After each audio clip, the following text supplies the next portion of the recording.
Hello everyone, I hope you are doing well. तो आपको पता ही है कि मैंने इससे पिछली वीडियो में आपको कराया था इंक्वायरी लेटर। तो उसको मैंने ऐसा समझाया था, वह कॉमन ऐसी लाइन बताई थी जिससे आपको इंक्वायरी लेटर में कभी भी दिक्कत नहीं होगी, और उसके मैंने आपको 5 नंबर पक्का दिला देते। तो आज हम करने वाले हैं एनालिटिकल पैराग्राफ, और इसमें भी 5 नंबर आपको पक्का मिल जाएंगे। ऐसी कॉमन लाइन मैं आपको बताने वाला हूँ, वह इसको एकदम अच्छी तरह से समझा दूंगा। जिसने भी अभी तक एनालिटिकल पैराग्राफ नहीं पढ़ा है, क्या होता है ये, उसको आप ये वीडियो शेयर कर दीजिए। और इसके बाद अगर आपके 5 नंबर कहीं भी जाते हैं ना, तो उसकी गारंटी मैं लेता हूँ। इस वीडियो के बाद आप एनालिटिकल पैराग्राफ में कभी भी मात नहीं खाएंगे। तो चलिए बिना किसी देरी के हम वीडियो को स्टार्ट करते हैं। तो बेसिकली तो इसमें देखो, आपको 100 से 120 वर्ड में लिखना होता है। एनालिटिकल पैराग्राफ का मतलब क्या है उसको समझते हैं पहले। तो आपको कुछ ग्राफ दिया जाएगा, नहीं तो टेबल दी जाएगी, नहीं तो पाई चार्ट, आपको कुछ ना कुछ तो दिया जाएगा। उसमें से आपको एनालाइज करनी है, उसको एकदम एनालाइज करके आपको एक पैराग्राफ लिखना होता है। उसी को क्या कहते हैं, एनालिटिकल पैराग्राफ। ठीक है। तो आई होप आप एनालिटिकल पैराग्राफ को एकदम अच्छे से समझ चुके होंगे। तो सबसे पहले इसके फॉर्मेट पे चलते हैं भाई। तो इंट्रोडक्शन, सबसे पहले आपको फॉर्मेट में क्या लिखना होता है, इंट्रोडक्शन। इंट्रोडक्शन कैसे लिखते हैं वो आपको 1 से 2 लाइन में लिखना है। ठीक है। इंट्रोडक्शन को आपको 1 से 2 लाइन में लिख लेना, ज़्यादा नहीं लिखना आपको। इंट्रोडक्शन में 1 से 2 लाइन, ठीक है। अब आती है बॉडी। अब उसके बीच में क्या लिखोगे, बॉडी। वो आपकी 5 से 6 लाइन तक हो जाए चाहिए। उसमें बॉडी में क्या आएगा, क्या चीज़ दे रखी है, कितना परसेंट है, कंपैरिजन आ सकता है ना। चलो जी। अब आते हैं कंक्लूजन। कंक्लूजन जो है वो आपका 1 से 2 लाइन में होनी चाहिए। क्या आपने निष्कर्ष निकाला, कंक्लूजन का मतलब यही होता है कि आपने क्या निचोड़ा, उसमें से क्या ग्राफ में जो भी निचोड़ था वो क्या था। ठीक है। चलो जी, अभी फॉर्मेट समझ में आ चुका है। अब हम चलते हैं how to start analytical paragraph. जी हाँ, हम एनालिटिकल पैराग्राफ को स्टार्ट कैसे करें। बस इस वीडियो को देखने के बाद, अगर मैं गारंटी से बोल रहा हूँ, अगर आपके 5 नंबर एनालिटिकल पैराग्राफ में चले गए ना, तो आप मेरे को कुछ भी बोल सकते हैं। जी हाँ, ये वीडियो के बाद आपके 5 नंबर कहीं नहीं जाने वाले। तो चलो बिना किसी देरी के स्टार्ट करें। अब हाउ टू स्टार्ट, स्टार्ट कैसे करें एनालिटिकल पैराग्राफ को। सबसे पहले मैंने क्या बोला, इंट्रोडक्शन होगा। अब इंट्रोडक्शन में कैसे लिखोगे, उसकी मैं आपको कुछ कॉमन लाइन बताने वाला हूँ। तो कैसे स्टार्ट करेंगे, लिख देना आप, the chart given above describe. ये जो चार्ट है ये क्या डिस्क्राइब कर रहा है उसको आप लिख देना। अभी हम क्वेश्चन भी कराएंगे, उसके बाद आपको ज़्यादा समझ में आ जाएगा। तो आप लिख सकते हैं the chart given above describe women education, ऐसे आप लिख सकते हैं। ठीक है। अब ये अगर टेबल दे रखे हो तो आप ये लिख सकते हैं द टेबल सजेस्ट।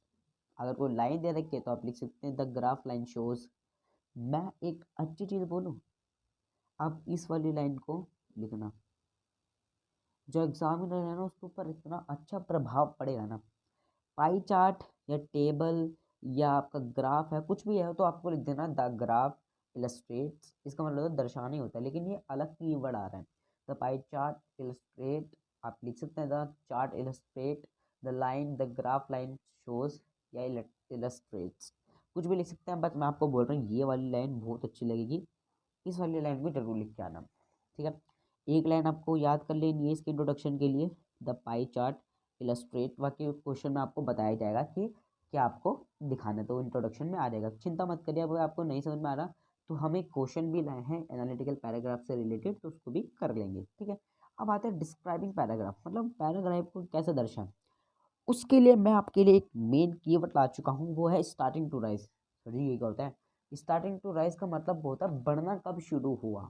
मतलब कि वो स्टार्टिंग टू राइज अ 30%, वो 30% के बाद बढ़ना शुरू हुआ। स्टार्टिंग टू राइज अ 5%, वो 5% के बाद बढ़ना स्टार्ट हुआ। डबल्ड, उसका डबल हो गया, दुगना हो गया। डिक्लाइनिंग, वो नीचे कब गिरने लगा। फ्लक्चुएट का मतलब होता है आपका, एक सेकेंड, फ्लक्चुएट का मतलब होता है कभी घट रहा है कभी बढ़ रहा है। ठीक है। आप लिख सकते हैं फ्लक्चुएट एजुकेशन ग्राफ, मतलब एजुकेशन का जो ग्राफ है वो फ्लक्चुएट हो रहा है, कभी घट रहा है कभी बढ़ रहा है। पीक्ड, वो बराबर तक कैसे पहुंचा। ड्रॉप डाउन, वो नीचे कैसे गिरा। ठीक है। ये सारे कॉमन वर्ड हैं डिस्क्राइबिंग पैराग्राफ के। नहीं समझ में आ रहा है, कोई बात नहीं, अभी हम क्वेश्चन को करेंगे, आपको अच्छे से समझ में आ जाएगा। अब है डिस्क्राइबिंग क्वांटिटीज। अब क्वांटिटीज को कैसे डिस्क्राइब करोगे उसको समझना। तो इसके कॉमन वर्ड आते हैं, ये हम बॉडी करा रहे हैं, जो बेसिकली यहाँ तक बॉडी है। तो 28% ऑफ द, आप लिख सकते हैं 28% ऑफ द एजुकेशन, लिख सकते हैं 5% ऑफ द 3%, ऐसा लिख सकते हैं बेसिकली। ठीक है। दूसरी चीज़ आती है हाईएस्ट। हाईएस्ट पे कब पहुँचा। ठीक है। आप लिख सकते हैं इन 2010 education is highest of top ऐसे लिख सकते हैं, लोएस्ट वो नीचे कब गिरा, वेरी क्लोज टू 4%, आप लिख सकते हैं education craft of the very close of 4%, 5%, ठीक है। अप्रोक्सीमेटली या अप्रॉक्स भी लिख सकते हैं, ठीक है, कम से कम। इक्वल टू भी लिख सकते हैं, कब वो इक्वल टू हुआ, ऑलमोस्ट भी लिख सकते हैं, रफली भी लिख सकते हैं, कोई दिक्कत नहीं। आगे बढ़े, चलो जी, कंपैरिजन कैसे करेंगे, सिमिलरली लिख सकते हैं हम, इसी प्रकार से हो जाता है ना। इसे अब आता है in comparison on, in comparison to, मतलब आप लिख सकते हैं। अब आता है वाइल, जबकि, ये 3-4 वर्ड है, इसको आप याद कर लेना, ज़्यादा मुश्किल नहीं है। कंक्लूजन कैसे लिखेंगे, ओवरऑल। ओवरऑल एक ऐसा वर्ड है जो कंक्लूजन को दर्शाता है। फॉर द चार्ट गिवन, ये चार्ट हमको क्या दर्शाया है, इन अ नटशेल लिख सकते हैं बेसिकली। तो देखो 5 मिनट में आपको ये सब कुछ समझ में आ गया ना कैसे लिखते हैं। मैं आपको ना एक इम्पोर्टेंट चीज़ बताऊँ ना, ये वाली लाइन रट लो, रट लो, हाँ मैं बोल रहा हूँ रट लो। स्टार्टिंग टू राइज रट लो, डिक्लाइनिंग रट लो, फ्लक्चुएट रट लो, पीक रट लो। इसका आप रट लेना, हाईएस्ट लोएस्ट आपको बताइए, almost, equal to, approx, very close रट लो। इसमें आपको क्या रखना है, सिमिलरली या इन कंपैरिजन रट लो। इसमें रखना है आपको ओवरऑल, द चार्ट गिवन या इन नटशेल। आप खुद सोचो, 6 लाइन आपको याद करनी है, 6 लाइन में आपके पूरे 5 नंबर मिल रहे हैं, क्या अच्छी बात नहीं है, अच्छी बात है जी, बहुत अच्छी बात है। तो आई होप आपको पूरा फॉर्मेट या पूरी कॉमन लाइन आपको समझ में आ चुकी होगी। नहीं समझ में आए तो वीडियो को एक बार दोबारा देख लें। अब हम पढ़ते अपने क्वेश्चन की तरफ। जी हाँ, हमारे पास आ चुका हमारा सुंदर सा क्वेश्चन। तो एक सेकेंड में ब्लैक पेन को चेंज कर लेता हूँ, ठीक है। चलो जी स्टार्ट करते हैं। क्या लिखा है, the given line graph provides information about changes in birth and death rate Canada between 1945 and 245, 245 right and analytical paragraph. एक सेकेंड, ये ऐसे लगा, ठीक है। समराइजिंग द, ये क्या है, info, information and make comparison. अब आप बोलेंगे सर जी वो तो है नहीं, ये रहा। अब मैंने अलग क्यों करा ताकि आपको अच्छे से समझ में आ जाए। तो ये रहा, ठीक है, ये आपका डेथ रेट है, ये बर्थ रेट है। अब इसको लिखेंगे कैसे, उसको समझना। अब आप यू मत लिखने बैठ जाना, एक सेकेंड मैं आपको बताता हूँ, पहले इधर लिखता हूँ आंसर। अब आप यू मत लिख देना ना, इंट्रोडक्शन लिख दे फिर उसको, ये नहीं, इंट्रोडक्शन आपको नहीं लिखना। तो मैंने आपको कॉमन लाइन क्या बताई थी उसको देखता हम लिखेंगे। मैंने कौन सी लाइन बताई थी, ये वाली। क्या ये पाई चार्ट है जी, पाई चार्ट तो है नहीं, क्या ये ग्राफ, तो लिखेंगे क्या, द ग्राफ, एकदम आराम आराम से लिखेंगे, कोई जल्दबाजी नहीं। द ग्राफ इलस्ट्रेट, क्या लिखना था, द ग्राफ इलस्ट्रेट, ठीक है। एक सेकेंड, ठीक है, द ग्राफ इलस्ट्रेट, यार स्पेलिंग गलत होगी पहले में इसमें, ठीक है। देखो अब एक खास बात ये है कि द ग्राफ इलस्ट्रेट मतलब ये ग्राफ हमको दर्शाता है, क्या दर्शाता है, changes in birth and death rate Canada between, ठीक है। ये देखो आपको दे रखा है भाई, दे रखा है, ग्राफ प्रोवाइड्स इन्फॉर्मेशन, कौन सी इन्फॉर्मेशन प्रोवाइड्स कर रखी है, चेंजेस इन बर्थ, तो लिख देंगे। ये तो बड़ा आसान पैराग्राफ है बेसिकली, लिख देंगे क्या, चेंजेस इन बर्थ, ठीक है, changes in birth and rate death rate in Canada, in Canada between 1945 to 45, ठीक है। अब आपने, मैंने कहा था 1 से 2 लाइन में लिख दिया ना, 3 लाइन चले तो कोई बात नहीं। इंट्रोडक्शन हो चुका है, आगे बढ़े, चलो जी। इंट्रोडक्शन के बाद कहता है बॉडी, बॉडी को हम स्टार्ट कैसे करते हैं, तो फिर सुन लीजिए कैसे स्टार्ट करेंगे, बताइए सब आज। Starting to rise, double, declining, fluctuate, peak, drop down, पहले तो इससे स्टार्ट करते हैं। तो अब देखो इसमें क्या लिखा है, देखो क्या लिखेंगे, पहले डेथ रेट की देखते हैं, ठीक है। तो देखो 10% थे वो, 20% कब हुई, 1945, तो लिख देंगे स्टार्टिंग, मेरे साथ साथ वर्ड को याद करते रहना, स्टार्टिंग टू राइज, कौन सी रहा, डेथ रेट, डेथ रेट कब बढ़ी थी वो, in death rate in 1945 and increase, ये तो कॉमन सी लाइन है, इंक्रीज कितने परसेंट इंक्रीज हुई, 10%। वाह सर जी, क्या अच्छी राइटिंग लिखी। ठीक है, तो अपना एक हो चुका है, starting to rise that rate in 1945 and increase 10%, वो 10% इंक्रीज हुई। सर जी एक वर्ड का तो यूज़ कर दिया और वर्ड का यूज़ कराइए ऐसा बात सर जी, डबल्ड डिक्लाइनिंग फ्लक्चुएट। चलिए इनका इस्तेमाल कर, पहले डिक्लाइनिंग का एक वर्ड यूज़ कर लिया मजे मजे में। चलो डिक्लाइनिंग मतलब गिरी, इसमें तो कुछ गिरी नहीं, हाँ गिरी है ना ये वाली बर्थ रेट, तो लिखते हैं the declining declining the decline कौन सी है, birth rate, the decline birth rate कब गिरी थी, 200 रेट इस साल में आपकी गिरी थी। ठीक है, कितनी परसेंट गिरी थी, 60 से 40, 20%। ठीक है सर जी, मज़ा आ गया मज़ा आ गया। अब डबल कब हुई थी, डबल डबल डबल है क्या कुछ, डबल का है नहीं, पीक्ड वहाँ तक कैसे पहुँची, तो सबसे ऊपर कौन सा है, ये वाली, तो इसको लिख दें द पीक्ड कौन सी थी, birth rate, the peaked birth rate कौन साल में पहुंची थी, हुई 2025, रेट इन 2025 लिख दिया, कोई दिक्कत नहीं, कोई परेशानी नहीं। और देखते हैं, इसका तो हो चुका है, अब तो इसमें कुछ नहीं, अब क्वांटिटीज देखते हैं, highest lowest approx equal to almost रफली, इसको देख लेते हैं। ठीक है, बेसिकली तो आप क्या लिखेंगे उसको समझना, क्वांटिटी को कैसे दर्शाएंगे अपन, तो क्या लिख सकते हैं, हाँ ये death rate, the death rate that rate, एक बार वर्ड देख लेता हूँ कौन कौन से तो हमने लिए थे, जो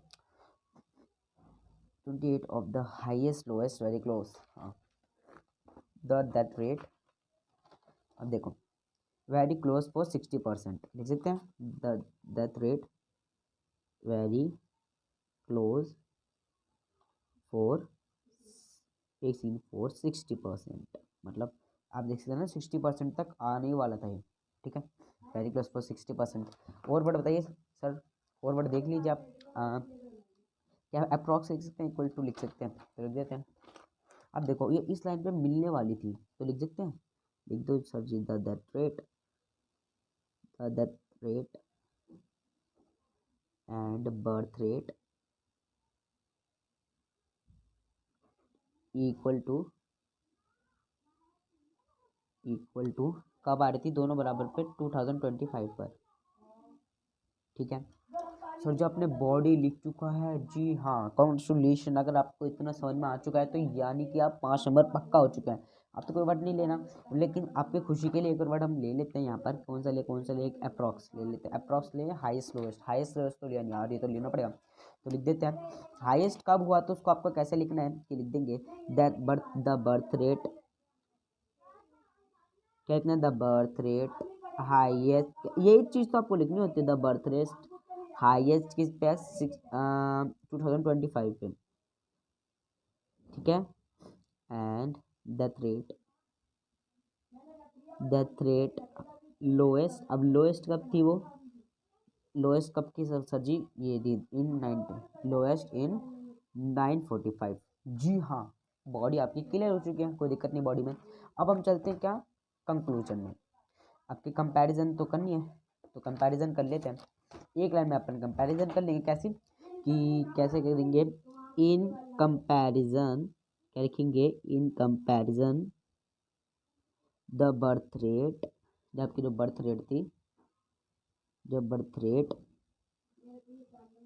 high about the death rate, मतलब जो आपकी बर्थ रेट है वो डेथ रेट से हाई है, ज़्यादा है, कंपैरिजन हो चुकी है। जी हाँ, आप करना है आपको conclusion, overall the chart given, आप लिख सकते हैं, तो आप लिखेंगे क्या, ओवरऑल वर्ड हमको अच्छा लग रहा है तो लिख देंगे ओवरऑल दिस चार्ट इलस्ट्रेट, मतलब आखिरकार ये जो चार्ट है ये हमको इलस्ट्रेट यानी दर्शाता है कि birth rate and death rate in 945 and 2045, ठीक है। सो कंग्रेचुलेशन, आपके 100 to 200 वर्ड यहीं तक हो जाएंगे, ठीक है। तो आई होप आपको ये समझ में आ चुका होगा। अब आप देख सकते हैं कितना आसान था, कोई दिक्कत हुई क्या? अगर आपको अभी भी कोई दिक्कत है ना तो इस वीडियो को रिवाइंड करके आप देख सकते हैं। अब जब इस वीडियो को आप रिवाइंड करके देखेंगे ना आपको कोई भी दिक्कत नहीं होने वाली है। तो एक बार मैं दोबारा बता देता हूँ, द ग्राफ इलस्ट्रेट, मतलब ये जो ग्राफ दर्शाता है चेंज इन बर्थ रेट, मतलब उसकी जो बर्थ रेट है वो चेंज होती है कनाडा बिटवीन 1945 से 245 में, ठीक है। स्टार्टिंग टू राइज, वो बढ़ने लगता है, डेथ रेट इन 1945 में बढ़ने लगता है एंड इंक्रीज 10%, वो 10% बढ़ता है। The declining birth rate to, तो इतनी देखो वो जो बर्थ रेट थी वो घट जाती है कितनी, 20% घट जाती है 2005 में, ठीक है। द पीक, वो वहाँ तक पहुँच गई बर्थ रेट इन 225 में, यहाँ तक पहुँच गई। The death rate very close for 60%, जो आपकी डेथ रेट थी वो 60% पर इक्वल टू, मतलब आई गई थी, ठीक है, वेरी क्लोज थी। The death rate and birth rate equal to 2025, जो दोनों थी वो इक्वल हो गई थी जो आपके 2025 में, ठीक है। The birth rate highest 2025 and death rate lowest in 1945, जो आपकी जो बर्थ रेट थी वो हाईएस्ट हो गई थी 2025 में, ठीक है। और जो आपकी लोएस्ट हो गई थी डेथ रेट 1945 में, ठीक है। In comparison the birth rate high about the death rate, जो आपके कंपैरिजन में करें तो बर्थ रेट हाई थी डेथ रेट से। Overall this chart illustrate birth and death, मतलब ये आखिरकार जो चार्ट है हमको दिखाते हैं birth rate and death rate. So thank you, मैं भी थक चुका हूँ। तो ठीक है, आई होप आपको ये एनालिटिकल पैराग्राफ एकदम अच्छे से समझ में आ चुका होगा। अगर नहीं समझ में आया तो एक बार वीडियो को रिवाइंड करके देख लेना। और हमने जो वो है आपका एक, वो क्या नाम है, इंक्वायरी लेटर, उसको भी हमने करा रखा है। सो अब कल से स्टार्ट करेंगे अपन चैप्टर, लेटर टू एडिटर भी करेंगे और चैप्टर भी करेंगे। सो बस फिर तब तक के लिए गुड बाय, मिलते अगली वीडियो में, तब तक के लिए गुड बाय।